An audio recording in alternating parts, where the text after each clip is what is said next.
My name is Emily Carter. I was 36 years old, living just outside Columbus, Ohio, the morning my own parents handed me an envelope and smiled. Inside was a rent increase. The strange part, the apartment listed on that lease belonged to me. I had bought it 3 years earlier with every overtime paycheck, every skipped vacation, and every dollar I'd saved while everyone else thought I was just renting. My parents knew exactly who owned it. They had signed every document at the closing. Yet there they stood in my kitchen, acting like they were my landlords. At the time, I still believed there had to be some misunderstanding. I had no idea that 6 months later I'd be standing in a courtroom, and even less of an idea that my father's last payment to me would arrive in the form of an eviction notice with his own name printed across the top. People always ask how something like that could happen. The truth is, family usually doesn't fall apart all at once. It happens slowly.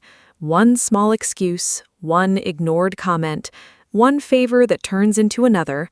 Then one day you wake up and realize you've spent years apologizing for things that were never your fault. That's exactly how my story started. I grew up in a blue-collar family. Dad, Richard Carter, drove trucks. Mom, Linda, worked part-time at a florist whenever she felt like it. Money was always tight, according to them. Funny thing is, there always seemed to be enough money for my younger brother, Jason. Jason never held a job longer than 8 months. Something was always someone else's fault. A bad boss, bad coworkers, bad economy, bad luck. Meanwhile, every birthday dinner somehow became another conversation about how Jason just needed a little help. I became the dependable one without anyone ever asking if I wanted the job. Need someone to pay the electric bill? Emily. Need someone to fix the washing machine? Emily. Need someone to drive Dad to his appointments? Emily. Need someone to loan Jason another $1,000? Well, Emily has savings. Nobody actually said those words. They didn't have to. By 29, I was working as a property accountant. Not glamorous, just steady. I liked numbers. Numbers didn't lie. People did. Every paycheck, I moved a little more into savings. While friends upgraded cars, I kept driving my 10-year-old Honda. While coworkers booked beach vacations, I stayed home. I wasn't miserable. I had a goal. One day, I wanted something nobody could ever take away from me, a place that belonged to me. No landlord, no rent increases, no surprises, just peace. That opportunity came sooner than I expected. An elderly woman in my office mentioned her son wanted to sell a small 4-unit apartment building. Nothing fancy, built in the late 70s, needed work. Most investors ignored it. I saw potential. After months of paperwork, inspections, and more signatures than I thought possible, I bought it. I still remember holding those keys. Nobody clapped, nobody celebrated, but sitting alone inside my little office, I cried. Not because it was beautiful, because it was mine. There was just one problem. The upstairs unit already had tenants. The downstairs unit needed major repairs, and my parents had just announced they couldn't afford the rent where they were living anymore. Mom cried. Dad stared at the floor. Jason? He was nowhere to be found. "We're too old to start over," Mom whispered. "You know how expensive everything is." I looked around my dining room, then I looked at them. "You can move into Unit 3. You'll only cover utilities until things get better." Mom burst into tears. Dad hugged me harder than he ever had. "You've saved us," he said. Looking back, those 4 words changed everything. For the first year, everything seemed fine. Dad helped mow the grass. Mom planted flowers near the entrance. Neighbors loved them. I loved seeing them happy. Sometimes after work, I'd stop upstairs for dinner. Mom would make meatloaf, Dad would complain about baseball. It almost felt like the family I'd always wanted. Almost. Because little things started changing. Dad began referring to the building as our place. Mom started telling neighbors she'd let me invest. Whenever someone complimented me, she somehow found a way to make it about herself. We always taught Emily to work hard. We sacrificed so much. We practically built her career. I laughed it off. Family does weird things, right? Then Jason lost another job. This time he needed somewhere to stay, just for a couple weeks. Mom insisted. Dad agreed. I hesitated. Unit 4 had just become vacant. Against my better judgment, I handed Jason the keys. 2 weeks became 2 months. 2 months became 6 months. No rent, no utilities, no job applications. Just video games, late-night parties, empty promises. Whenever I brought it up, Mom defended him. He's trying. He just needs support. You've always been so independent. Independent. Funny word. It usually meant you're on your own. One Friday afternoon, I stopped by unexpectedly. Jason's truck sat outside. 3 unfamiliar cars filled the parking lot. Music blasted through the walls. Beer bottles lined the porch. One tenant caught me outside. "Are those your friends?" she asked carefully. "What friends?" "The people upstairs." I felt something tighten in my stomach. When I opened Jason's unit, the place looked like a disaster movie. Broken cabinet doors, burnt marks on the counter, holes in drywall, pizza boxes everywhere. I stood there speechless. Jason looked up from the couch. "Oh, you're here?" No apology, nothing. I spent the next 2 hours cleaning in complete silence. Jason never got off the couch. That night, I called Mom. "We need to talk about Jason." She sighed dramatically. I knew this was coming. He can't stay there. He has nowhere else. He has 6 months to find somewhere. Emily. There was that tone, the one that made me feel 12 years old again. You've changed. That sentence hit harder than it should have. I've changed? Money changes people. I looked around my quiet living room, the furniture I'd bought myself, the mortgage I'd paid myself, the building I'd repaired myself, and somehow I was the selfish one. The following Monday, I checked my mailbox. Inside sat an envelope, no return address, just my name. Inside was a typed letter. It wasn't from a lawyer. It wasn't from the bank. It was from my parents. The first sentence made my hands go cold. "Beginning next month, your rent responsibilities for the family property will increase by $400. I read it again, then again. Family property? Rent responsibilities? What were they talking about? Then I noticed something even stranger. At the bottom, Dad had signed it. Right above his signature were 4 words that made my heart pound. Property Management Committee. There was just one problem. No such committee existed.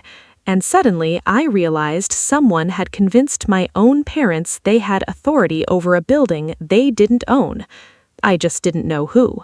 I didn't answer my mother's phone call after that. Not because I hated her. Because for the first time in my life, I wanted her to sit with the silence she'd spent years forcing on me. The next morning, I drove back to my apartment building in Columbus. My name was still on the deed. Always had been. The building manager looked embarrassed the second he saw me. "Emma, your parents said you moved out." "I own this place," I replied. "I know." His voice got quiet. "They've been collecting rent from you for years." I nodded. "I know." Then I handed him a folder. Inside was the deed, property tax receipts, insurance records, bank transfers showing every rent payment I'd ever made. He looked up. "What do you want me to do?" "I want the lease terminated." He frowned. "There isn't one." "I know." "Then I want them legally removed." He understood immediately. That same afternoon, my attorney filed the paperwork. 3 days later, a sheriff's deputy taped an official eviction notice to my own front door, the same door my parents had forced me to unlock every month after paying them rent. Irony has a strange sense of timing. My mother called 37 times. Dad called twice. My brother left one voicemail. Emma, Mom's freaking out. Just call somebody? I didn't. Everything that needed saying was already in court records. The hearing came 2 weeks later. My parents arrived dressed like victims. Mom cried before the judge even entered.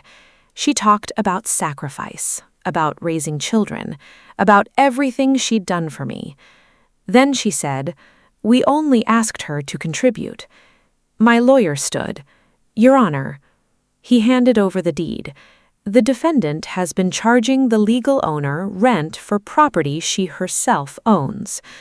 The courtroom went completely quiet. My mother stopped crying. The judge adjusted his glasses. "You mean—" My lawyer nodded. "Ms. Carter purchased this apartment 8 years ago.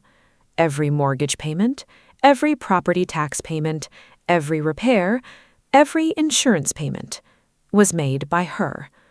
The judge looked toward my parents. "You've been charging the owner rent." Dad couldn't answer. Mom tried. "We were protecting the property." The judge looked down again. "From its owner." Nobody said another word.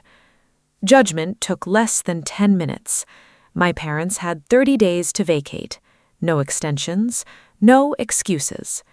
Court costs were assigned to them. When we walked outside, Mom grabbed my arm. "You've destroyed this family." I slowly removed her hand. "No, you destroyed it the day you decided my own home belonged to you." Then I walked away. For once, nobody followed. Moving day arrived exactly 1 month later. I didn't go.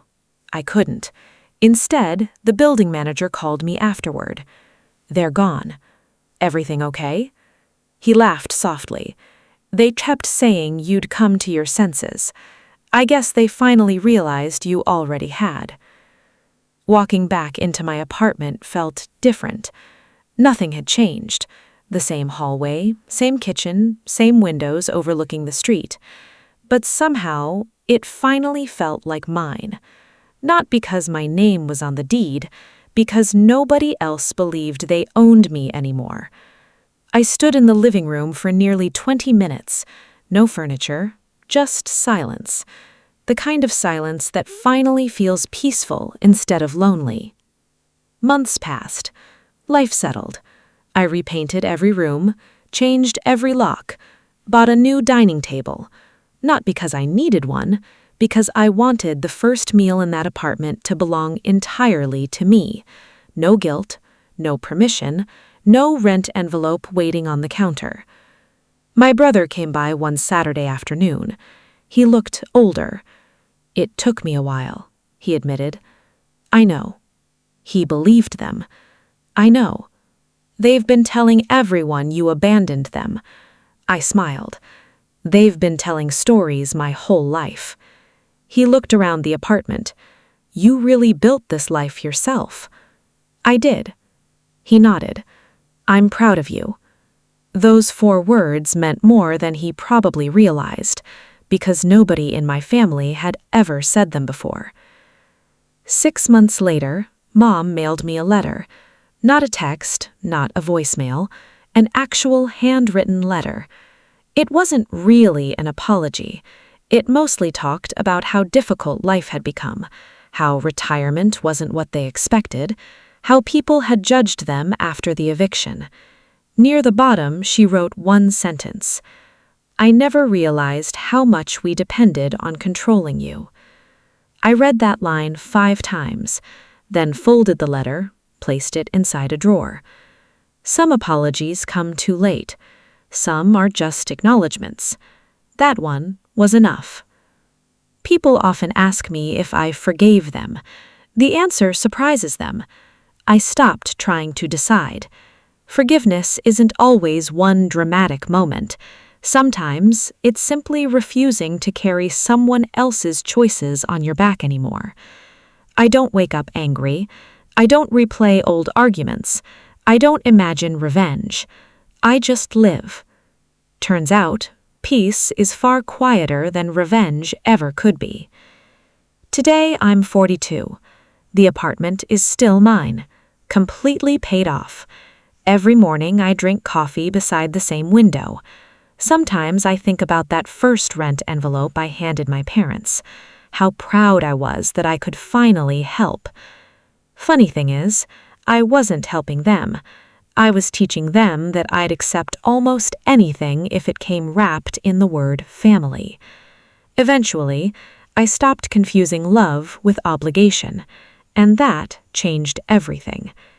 Because families are supposed to give you a place to come home to, not charge you admission to enter the home you already own. The eviction notice wasn't my revenge. It was simply the last payment on a debt that should have never existed. And the day that notice was taped to my own front door, for the first time, I truly came home.